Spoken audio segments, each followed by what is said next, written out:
Okay, so as discussed, I'm going to deliver to you a piece of writing that's already complete. It's by a Dr. James Lindsay, and I found it very interesting. It's lengthy, but it's worth it. And it speaks about the cult dynamics of wokeness. And I'll go on to do further streams of how Christians are converting into this cult, basically. So now we're going to just look at some elements of this indoctrination. So cult indoctrinations tend to follow very predictable stages. Firstly, there's initiation, then indoctrination, and then reprogramming.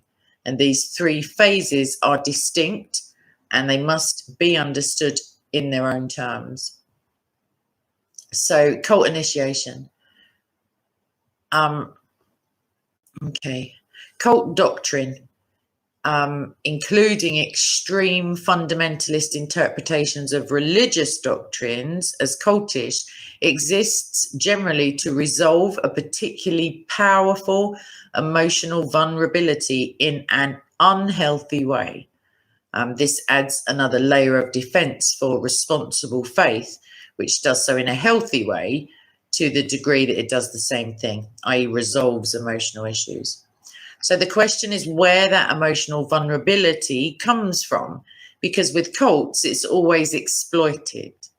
Sometimes the underlying emotional vulnerability is there for personal reasons or as a result of life events. People turn to various doctrines to explain and contextualize the major events in their lives or to understand who they are. Again, this can be healthy or unhealthy. Vulnerability is also often deliberately inflamed or manufactured for the purpose of doing occult initiation. However, especially in unhealthy cases, would-be indoctrinators ask manipulative questions and try to catch people on the spot in a feeling of discomfort that is usually rooted in their morality and sense of being a good or adequate person. So with religions in general, obviously, many of these vulnerabilities are evoked by asking about one's fears of death. And these leave much room for manipulation by more cultish sects. With religious cults, as we're using the term, however, they can also center directly on making their mark feel morally deficient or unacceptable. And that is the case in healthy as well as unhealthy conversations about religion, i.e. you would ask someone, do you know you're a sinner? And that can be used, what's the word I'm looking for? That can be used without an altruistic end. So, and did you know you're complicit in racist systems is obviously another, it's another example. So once this vulnerability has been successfully manufactured in the mark, the person that you're seeking to indoctrinate or initiate, or identified and inflamed if it's already present, cult doctrine is given as a potential resolution to the emotional distress. So in short, you give them the bad news, as it were, you get the emotional vulnerability exposed, and then you manipulate it by seeking then to provide an answer to, you know, the complicity within the racist systems as given in the example. So be an anti-racist, help us dismantle the systems, build a better world, etc. And we can note that this can occur in a healthy context or an unhealthy one. And these can sometimes be difficult, actually, to distinguish from one another. The cult application will always be unhealthy in the end, and it can be known by the further manipulation that it uses. It must be understood that this is merely the initiation, either to a religious or moral conversion or to a cult, in which case the word initiation resonates more strongly. Once the doctrine is initially accepted by the cult's mark, the next step is to make the mark feel morally welcome and good. The goal is to give them resolution to the vulnerable and dissonant emotional state that was utilized previously, that bring them down to lift them up again. The mark will be made to feel like they're now doing the right thing where they were doing the wrong thing before. This can still be done in healthy ways, and almost all genuine interventions proceed in this manner. Cults don't diverge from religions and other moral systems at the outset, or they'd never get any marks to convert. For example, of the relevant kind of language, however, consider this. You can be one of the saved and forgiven, as one example, and you're on the right side of history as another. So once the person feels morally welcome and the feeling of vulnerability gets its first hit of calming resolution through the doctrine, the cult indoctrinator will start to increase the depths of the doctrine, usually a little at a time. With a cult, this will involve beginning to teach the quieter parts of the cult worldview that would scare off potential new recruits. And this is where we can find the first clear sign that we are dealing with a cult rather than something healthier, though there's still some overlap and ambiguity. They will deepen the doctrine while informing their mark that they'll be surrounded by temptation, especially from broader society. This gets us the surest first sign that a cult initiation is taking place, though. It's when this warning starts being applied to friends and family who will be described as failing to understand the depth and the value of the cult's doctrine. In fact, that's a clear indicator. Another clear sign that one is dealing with a cult indoctrination rather than something healthier is making the mark live up to contradictory demands. So you must understand racism, and you must admit that you cannot understand racism. You must admit to your complicity in racism and pledge to do better, knowing that it's impossible to do better. You must be an ally, but accept that you will always do your allyship wrong. Impossible demands would scare off a potential cult initiate at the beginning, but once a sufficient level of commitment to the cause has taken hold and taken place, the effect is the opposite in actual fact. Rather than making the mark reject the cult, these impossible and paradoxical demands dramatically deepen commitment to the cult. They do this by re-invoking and massively inflaming the feeling of vulnerability at the core, making the mark burn with a desire to do better, to resolve the emotional dissonance and the white-hot feeling of inadequacy as judged against the cult's impossible standards. Outsiders see through this emotionally abusive tactic immediately. Cult initiates see it as a kind of ritual hazing and demand to prove the faith, very much like an abused child or spouse always trying to do better to live up to the unmet demands of their abuser. The concept of white fragility in the anti-racist woke cult is exactly this kind of emotional shakedown. White fragility separates white people and their adjacencies into exactly two types. So there are racists who admit it and racists who are too emotionally fragile to admit it. You notice there's no scope for non-racists. It's obvious which side the cult doctrine favors. In fact, the cult doctrine is, in this case, is that every white person and white adjacent person is a racist by default. And there are only those with the moral and emotional fortitude to face that, which is good according to the doctrine, and those who lack the necessary moral fibre. So every reaction to a person accused of racism or white fragility itself is proof of this moral failure and the need to do better, unless it is a full-on assent to the cult doctrine, including a promise to consume more of it, change yourself accordingly, do the work it demands, and to do better anyway. White fragility as a concept is explicitly a cult indoctrination technique into the anti-racist cult. Speaking more generally, this is all a process that evolves over time, and when dealing with a cult, it's a largely willful move to bring the mark further into the cult while separating them from other social, emotional, and personal ties. So depending on the degree of vulnerability generated at the outset, if you remember, this process can go quite quickly, taking only a few weeks, although months is more common. The process is summarized as such. Lead the mark to take a step further in, coach them into rationalizing why that step was good, and then repeat with a further step. Every step in means more investment into the cult and a harder path back out again. Meanwhile, separating the mark from trust in outside influences becomes increasingly necessary. So those might cause the mark to doubt their new faith position while it's still shaky, which would prevent their full submission to the cult ideology.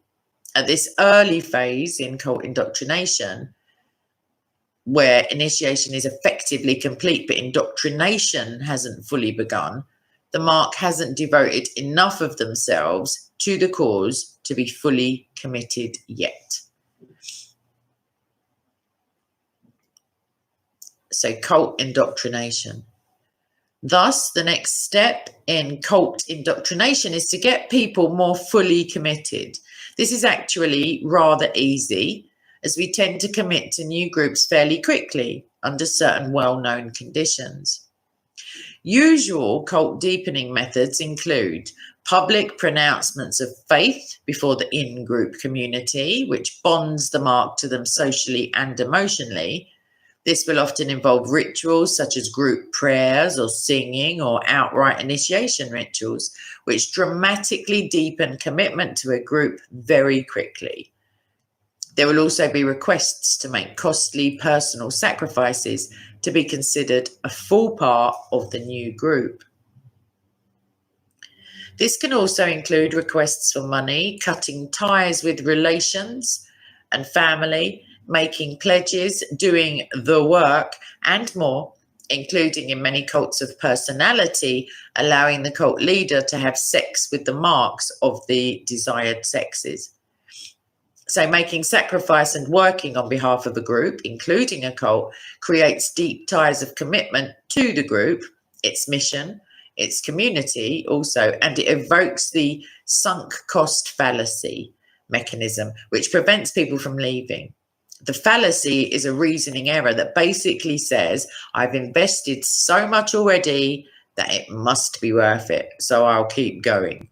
It keeps people committed to failing projects, failing relationships, and as it happens, cults, long after they should have abandoned them. And so we hit a particular and important point here.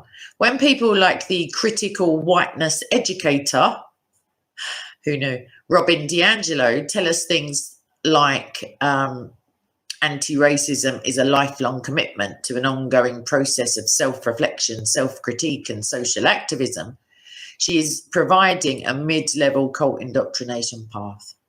The demand is to change yourself for life in alignment with the cult's doctrine, including how you think, how you see yourself, and how you operate within the world, and make that change a permanent part of who you are. Notice that it also demands you do the work on behalf of the cult and its objectives, which ties you more tightly to it. This process progresses over time, usually months, demanding more costly sacrifices, costly signals, and doing work for the cult and its doctrinal mission. Costly sacrifices and signals are particularly powerful displays of commitment. And when the mark rationalizes these objectively bad decisions and the cognitive dissonance that that doing them causes, they nearly always rationalize themselves much further into the cult. And these demands must be made fairly, slowly, and carefully, and they're meant to increase emotional investment and commitment. One thing that the cult of wokeness is doing wrong is suddenly demanding too much too fast, partly because it can, and partly because it's trying to do so universally, as we see, rather than in personal one-on-one settings. And this push is breaking the spell for many people, thank God, who would otherwise have been going along and seduced further into this cult. And this may hopefully result in its downfall. At this point, cult indoctrination begins in earnest, and the mark will be urged to consume more doctrine, possibly in immersive quantities. It will be expected to be consumed uncritically, that's very important, looking only for areas of agreement and assent, which are then reaffirmed in the mark by other members of the cult and within the leadership. With the woke cult, the immense and widespread push to get people reading anti-racist and other woke literature in mass quantities right now is consistent with this step. These include the following currently best-selling books, among many others: White Fragility by Robin DiAngelo, How to Be Anti-Racist by Ibram X. Kendi, and Between the World and Me by Ta-Nehisi Coates. When the mark is sufficiently committed to begin uncritically, that's very important, without critique, without asking questions, when they're ready to begin consuming massive quantities of this cult doctrine, they're well into the indoctrination phase. So simultaneously, to prevent critical interpretations of the cult doctrine and ensure full effective immersion in the cult community, marks will be urged to cut ties with the outside voices of reason and dissenting opinions. So broader society itself will now be construed by the cult as bad, evil, complicit, depraved, and any number of other terrible things that the cult's doctrine is adamantly against, e.g. Systemically racist, that kind of stuff. The mark will thus be encouraged to segregate from broader society as much as possible, even possibly becoming hostile to its potential intrusions. And this will eventually include encouraging cutting ties with family and friends who remain outside of the cult, which at this stage is fairly easy to achieve because the indoctrinated convert is almost insufferable to be around anyway at this stage. Before long, the cultist will convince the mark that every voice that disagrees with the cult is somehow demonic and out to pull the mark away from the cult. And this is relatively hard during the cult initiation phase, during which the increasingly sunk cost of participation is mostly what keeps the mark in. But it becomes very easy once the mark is taught to see it, meaning the way the outsiders try to get them away from the cult for bad reasons, as the cult defines them, at which point they lose all trust in outsiders. Once the cultist starts to turn on outsiders as though they are bad influences, only trying to pull people out of the cult, it's extremely difficult to get them to change course. They are more or less indoctrinated by that point, completely and utterly, and very stuck. And then the project changes completely. And with indoctrination complete, the cult reprogramming phase begins now in earnest. And as an aside, before I finish this section, of course, these phases do have a lot of overlap and can be, quite fuzzy, but the descriptions and the progression largely holds.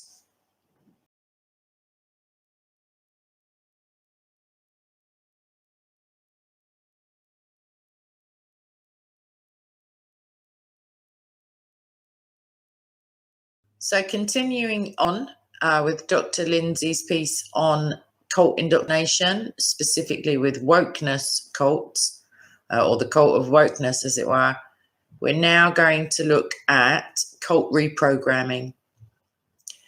Once the mark is properly indoctrinated, the objective becomes to reprogram the mark to get them to think differently. The goal is no longer to indoctrinate on what is right think and wrong think. It is to make the Marx thinking completely in line with the view of the world described by the cult doctrine. This will let the Marx see the truth of the doctrine for themselves everywhere in the world. That is being woke. In the case of woke cult programming, there's an older and more formal name for that view of the world, which is having a critical consciousness. Having a critical consciousness occurs when one is able to see the problematics in everything, where problematics are any deviation or potential for deviation from the cult doctrine anywhere and in any aspect of society. This includes speech, writing, institutions, thoughts, people, systems, knowledge, history, one's past, and society itself. So this may get a bit heady, but it's important. Critical consciousness is formally the cult mentality of Karl Marx's conflict theory.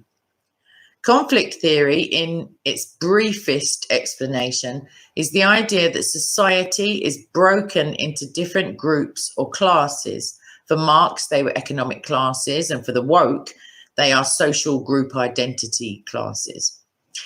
These classes are oppressive on one side and oppressed on the other, and in conflict over this.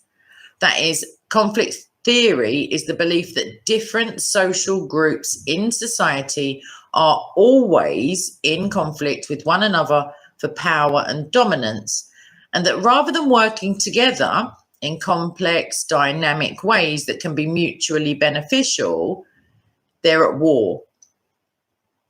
A critical consciousness means realizing this and that you're somehow personally complicit in creating the material conditions for that war and need to do better, either by renouncing your dominance if you're on the side of the oppressor, or by agitating for a full-on revolution if you are on the oppressed side of the equation. So critical consciousness is therefore a very cartoonish us versus them reading of the world. This mentality, of course, tweaks various psychological and social impulses in people as described in social identity theory, for example, and dramatically increases what's called parochial altruism. This means strongly favouring the in-group, which is here the cult, and forgiving it for every excess and abuse whilst becoming overtly hostile to the out-group.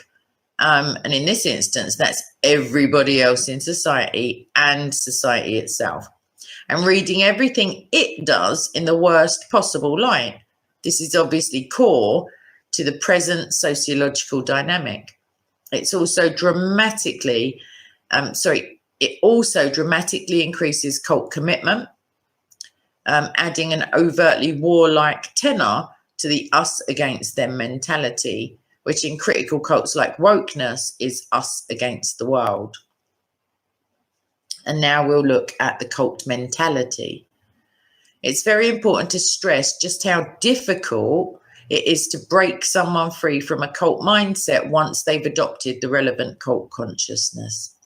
So once reprogrammed, they will think the way the cult doctrine views the world. They will have to put on the cult-coloured glasses of whatever cult they have joined, and they will see everything in the world through that lens. Everything will be construable as supportive of the cult's doctrinal claims about the world, including where the cult doctrine gets things right, and also where it identifies the evils in the world that would challenge its very existence. People who've been reprogrammed into a cult mentality will perceive all attempts to free them from the cult as malicious attempts to drag them away from their community, and crucially, back to the bad emotional place that they have come to strongly associate with the awful feeling of vulnerability that was used to initiate them in the first place. The doctrine is the opium, as it were, that dulls their emotional pain, given the context of the present discussion. A bit of tongue in one's cheek.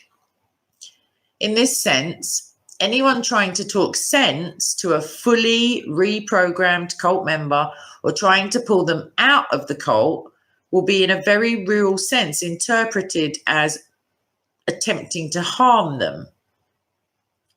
And this is because the cult doctrine is the proffered resolution to the pain and emotional dissonance that lives at the point of deep emotional vulnerability that led them to be indoctrinated and reprogrammed in the first place. You see, it's very circular.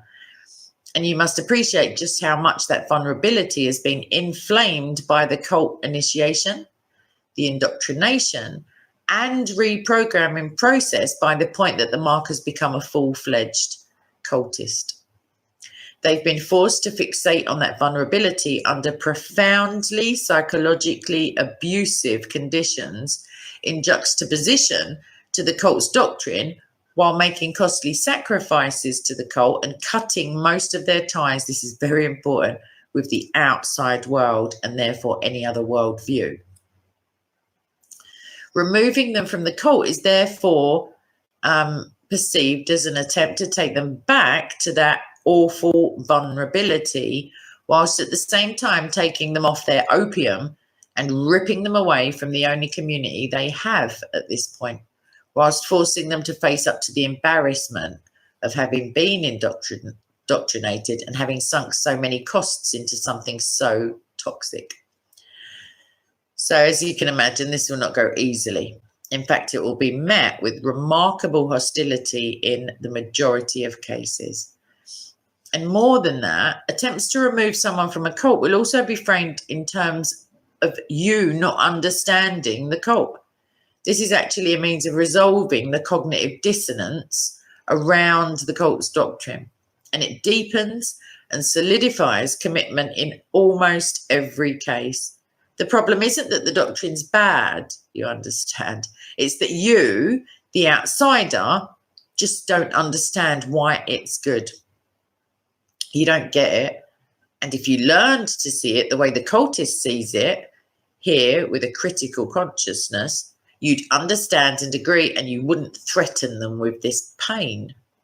And this, of course, tautologically obvious and utterly boring. If you saw things the way I saw them, you'd agree with them. The cultists cannot see this because the result of reprogramming is to have only the cult's lens available for viewing everything. The whole point of cult programming is to make it so that one's inner pain and pathology can only be understood in terms of the cult doctrine.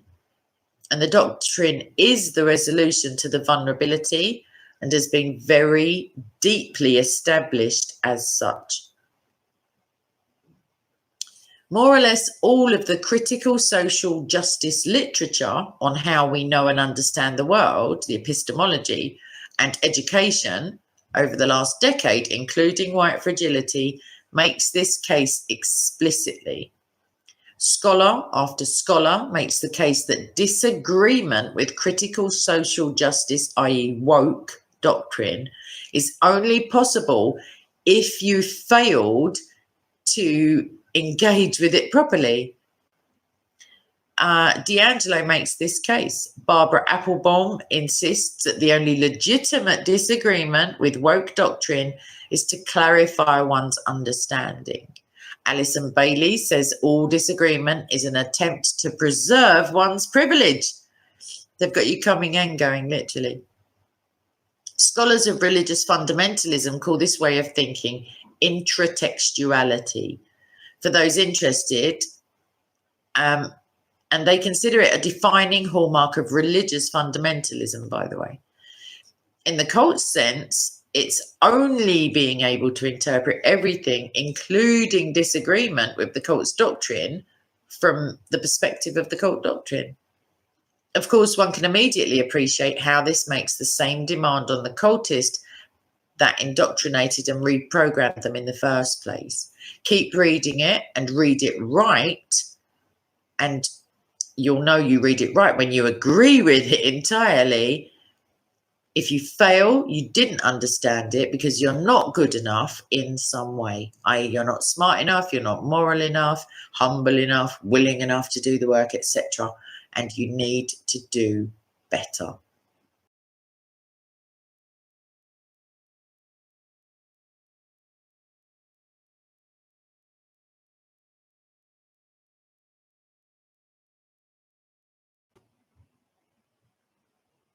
Okay, finally, we're going to look at deprogramming, leaving a cult. Okay, here we go. I read here, the only way I know to affect a deprogramming, these three are the ways. 1, striking right to the heart of the point of vulnerability in a completely different and a more healthy way. The second is the introduction of a severe shock, i.e. the death of a family member, potentially, that creates too much dissonance against the cult doctrines to bear. And 3, finding an emotionally intolerable contradiction inside of the cult doctrine. None of that is easy. In fact, it's all usually very difficult, as highly evolved cult doctrines have fixed these incongruities sufficiently to prevent the cultist from even seeing them. That is, every objection and contradiction has a kind of resolution within the cult doctrine. Though best, number 1, almost never works except in therapy. Number 2, has to induce 3 or it won't happen. So cult deprogramming, there's not much to say because it is hard and usually so deeply personal and individual that general prescriptions, as it were, do not apply. One thing that can be said in general is that cult deprogramming almost always proceeds from an initial doubt that spirals out of control, getting the cultists to start questioning everything they were taught within the cult in something of an avalanche, as it were, of angry skepticism. The deprogramming ex-cultist or apostate, if you will then usually become very angry at the cult and vent that anger at it for an extended period of time. That is sometimes called throwing rocks at the cathedral, as it were. And these will be the cult's most vicious and ruthless critics. Still, regarding the third case, wokeness in specific has a few gaping holes in it, which this kind of observation sometimes occurs. One that sometimes works within wokeness is that the abysmal treatment of women and homosexuals under fundamentalist Islam is both intolerable and absolutely defended at the same time. Under different, incompatible aspects of the same theory. Feminism is completely opposed to these abuses, of course, at a profound moral level, but post-colonial and critical race theory approaches, they utterly prevent criticizing the moral standards of a predominantly non-white, non-Western culture.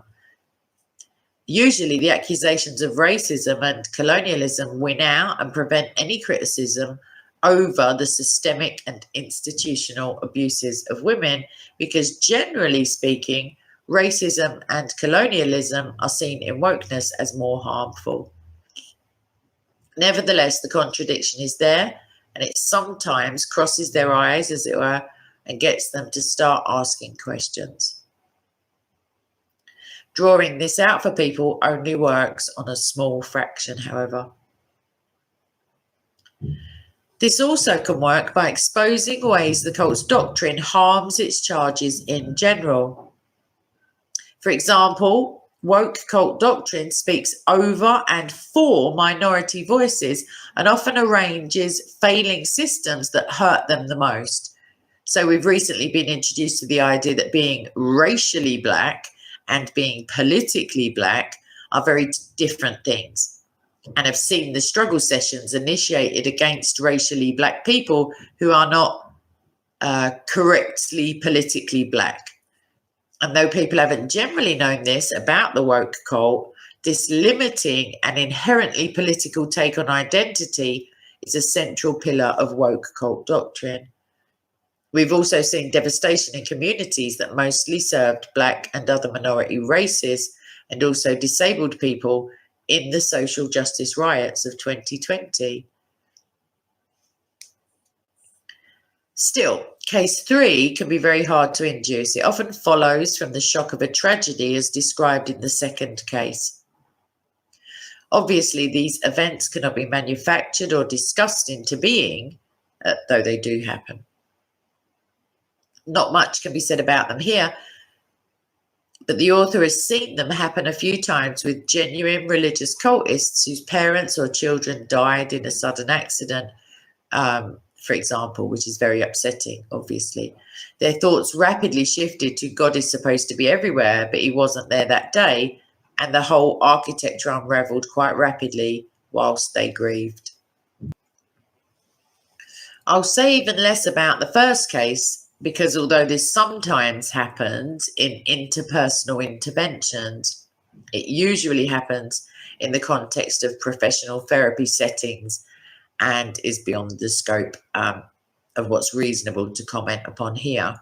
Although it is worth mentioning that the woke cult is not this responsible. They explicitly use techniques and concepts stolen from clinical therapeutic settings in uncontrolled mass settings like classrooms, workshops, and mass media, mass broadcast, and they let amateurs, not adequately trained professionals, do this.